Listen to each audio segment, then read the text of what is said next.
एक लड़के को प्रपोज़ कर रही है और बोल रही है, मैं आपसे बहुत प्यार करती हूँ, क्या आप मेरे प्यार को एक्सेप्ट करेंगे? तो ना वहाँ पे वो लड़का बोलता है, शक्ल देखिए। शक्ल देख के मतलब थोड़ा सा मेरे पास आती तो वो लड़की बोलती है, मैं आपसे प्यार करती हूँ, मैं इस कॉलेज की सबसे खूबसूरत लड़की हूँ, मेरे पापा रिच है, मैं बहुत ज़्यादा अमीर हूँ। तो वहाँ पे वो लड़का बोलता है, सो व्हाट, मेरे पास मेरी गर्लफ्रेंड ऑलरेडी है, तो प्लीज़ मुझसे दूर रहो, stay away from me, I don't like you.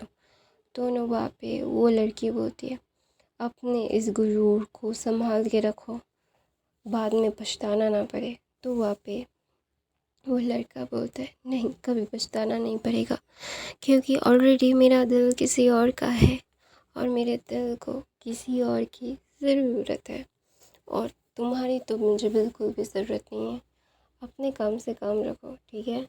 तो ना वहाँ पे वो लड़की रोते हुए चली जाती है, क्योंकि वो पूरे कॉलेज में फेमस थी, जिसका नाम था वांग जिशन। वांग जिशन वो वांग ईबो को प्रपोज़ किया था, और वांग ईबो ने पूरे कॉलेज के सामने उसकी पूरी धज्जियाँ उड़ा दी और मना कर दिया। तो वहाँ पे अचानक से एक लड़का आता है और बोलता है, ईबो वो सही नहीं किया तूने, उसका फादर कॉलेज का ट्रस्टी है। तो बोलता है, सो वाट, जस्ट 2% और 98% हमारा है, क्या भूल गया? तो बोलता है, ये कैसे बोल सकता हूँ, रिचम रिच वांग ईबो है तू। तो बोलते सच में तेरा ओमेगा तो तेरा पार्टनर है? तो बोलता है ऑफ कोर्स। तो बोलते कहाँ पे? तो बोलता है वो हमसे 1 साल छोटी है, मैं फर्स्ट ईयर में हूँ, जब मैं सेकंड ईयर में होऊंगा तो वो यहाँ पे आ जाएगी, मैं सेकंड ईयर में उठ चुका हूँ, आज उसने यहाँ पे एडमिशन लिया है। तो बोलते हैं वो इतना प्यार? तो बोलता है यस, बचपन का प्यार है मेरा, वो उसे इतनी आसानी से छोड़ने वाला नहीं हूँ। तो बोलता है क्या वो बहुत खूबसूरत है? तो बोलते हैं बहुत ज़्यादा, उसके काले लंबे घने बाल हैं और एकदम घुटने पे आते हैं, और वो एक तिल है उसके होठों पे, और उसकी आंखें एकदम हिरनी जैसी। हाँ, ज़्यादा मतलब वाइट नहीं है वो, लेकिन वो होता है ना, एक कुछ खूबसूरत सी मतलब इंसान जिसे देख के देखने का ही मन करे।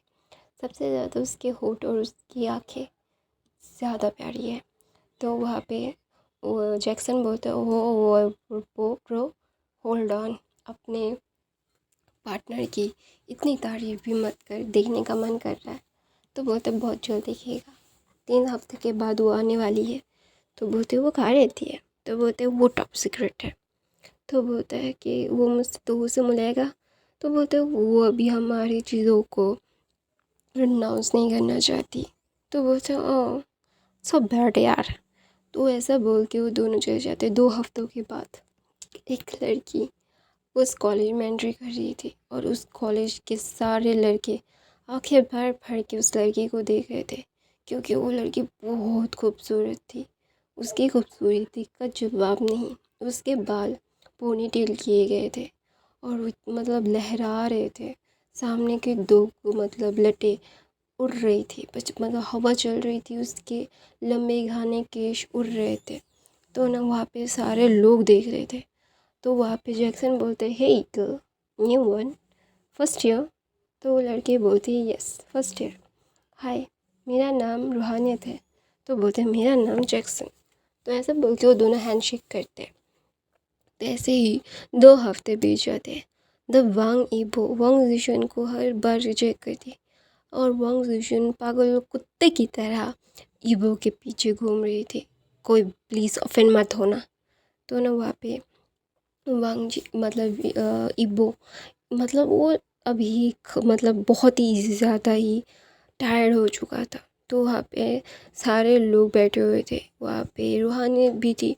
रूहानियत के भी बहुत सारे फ्रेंड्स हो गए थे, अभी 2-3 महीने हो चुके थे। तो अभी वो टायर्ड हो चुका था, वांग जिशन को अपने से दूर रखते रखते रखते रखते अभी वांग जिशन ने तो हद ही कर दी।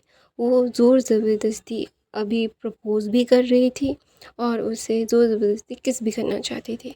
तो वहाँ पे ना इबो वांग जिशन को धक्का मार के बोलता है, मेरी ऑलरेडी गर्लफ्रेंड है और वो यहीं पे है।